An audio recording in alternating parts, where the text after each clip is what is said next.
And it was just as dishonest. On Tuesday afternoon, Trump released a 6-page letter to House Speaker Nancy Pelosi in which, employing his distinctive vocabulary and punctuation, he blasted Democrats' push to impeach him, defended his dealings with Ukraine and touted his accomplishments in office. Like much of his previous rhetoric about Ukraine and impeachment, much of the letter was false and misleading.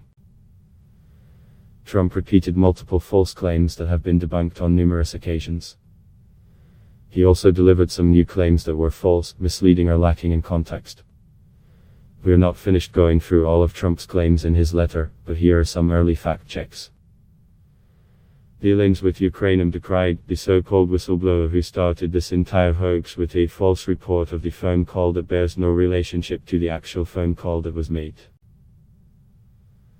Facts first. The whistleblower's account of Trump's July call with Ukrainian President Volodymyr Zelensky has been proven highly accurate. In fact, the rough transcript released by Trump himself showed that the whistleblower's 3 primary allegations about the call were correct or very close to correct.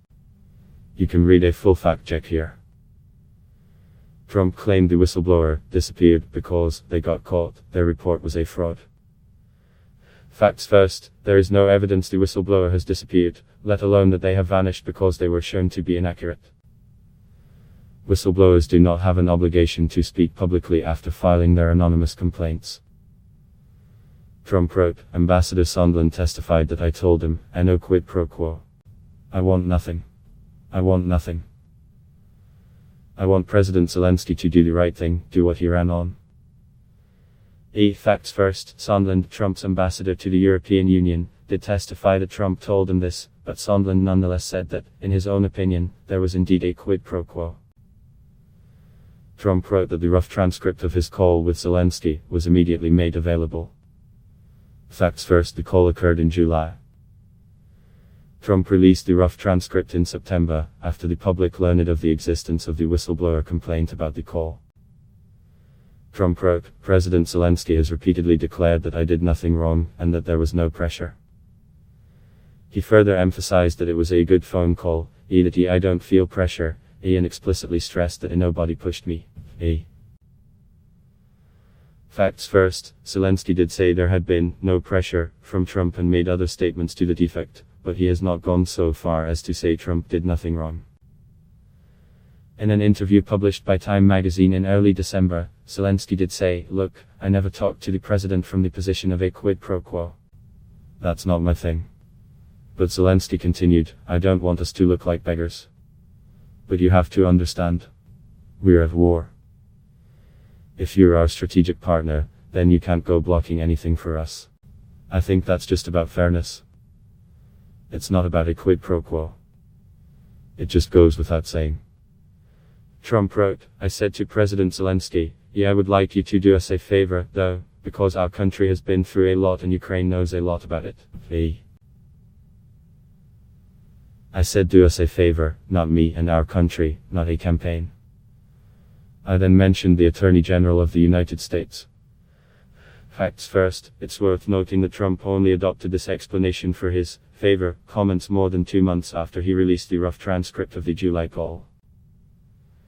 Trump quoted himself accurately here, but in between his favor sentence to Zelensky and his mention of the Attorney General, he had asked Zelensky to look into a debunked conspiracy theory about democratic computer servers.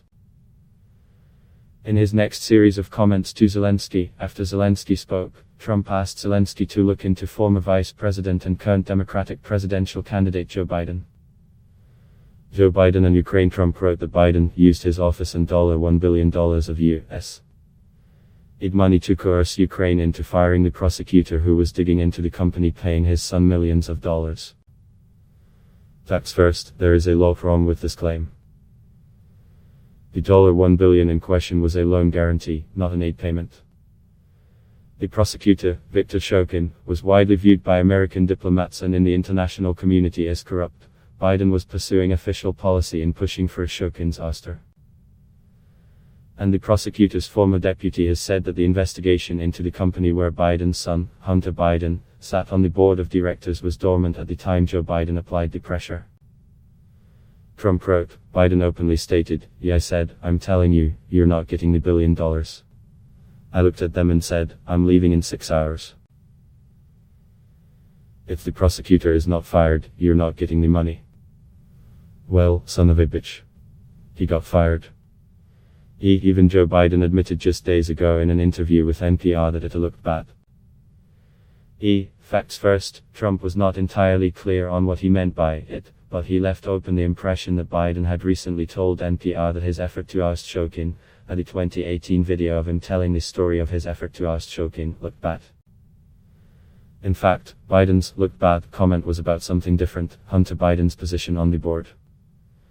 Specifically, Biden said the appearance of Hunter Biden's presence on the board looked bad, and it gave folks like Rudy Giuliani an excuse to come up with a Trumpian kind of defense. Trump wrote, "Now you're trying to impeach me by falsely accusing me of doing what Joe Biden has admitted he actually did."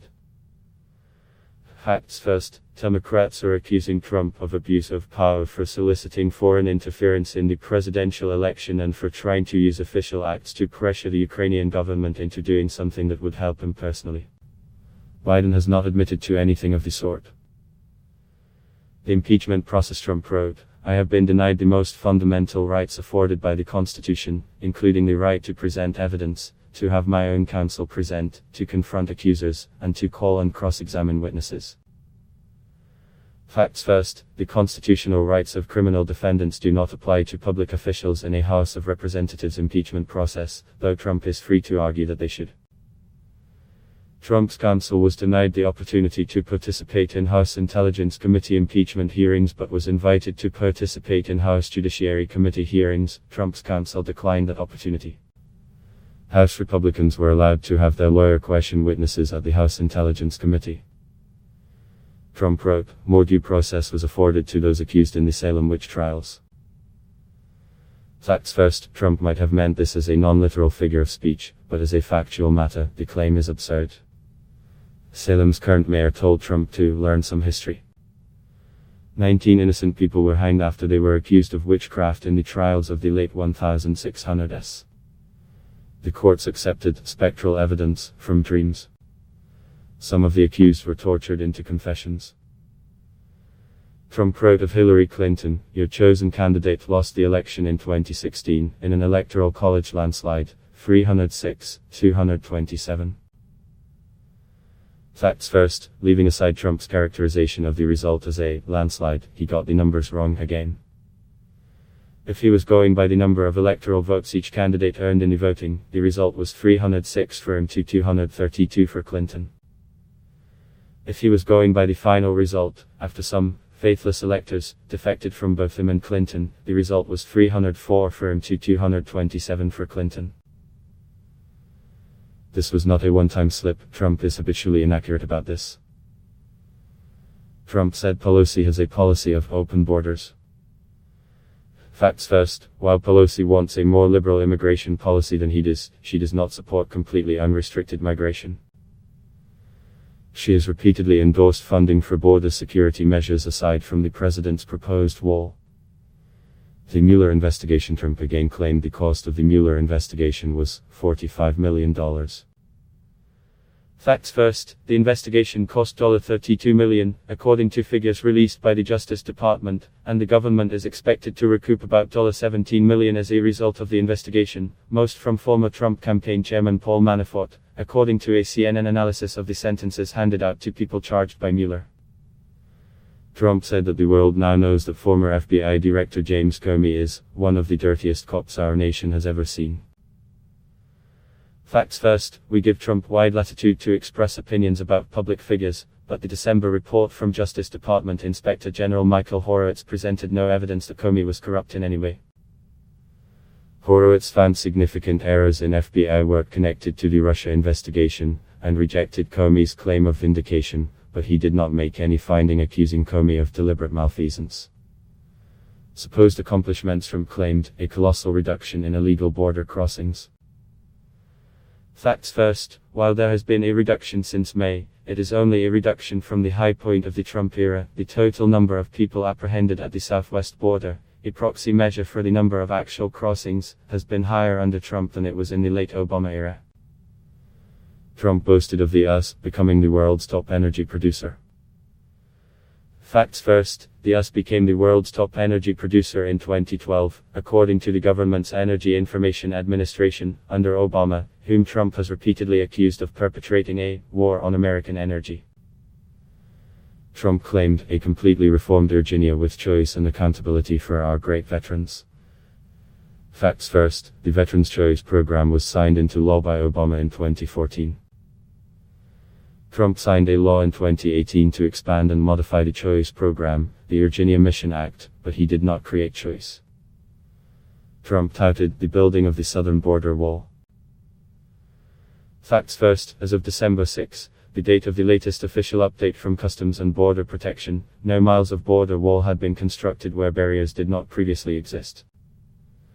Trump has argued that the replacement of old barriers with newer barriers should count as the building of his wall. As of December 6, 90 miles of replacement barriers had been erected. Jamie Ehrlich contributed to this article.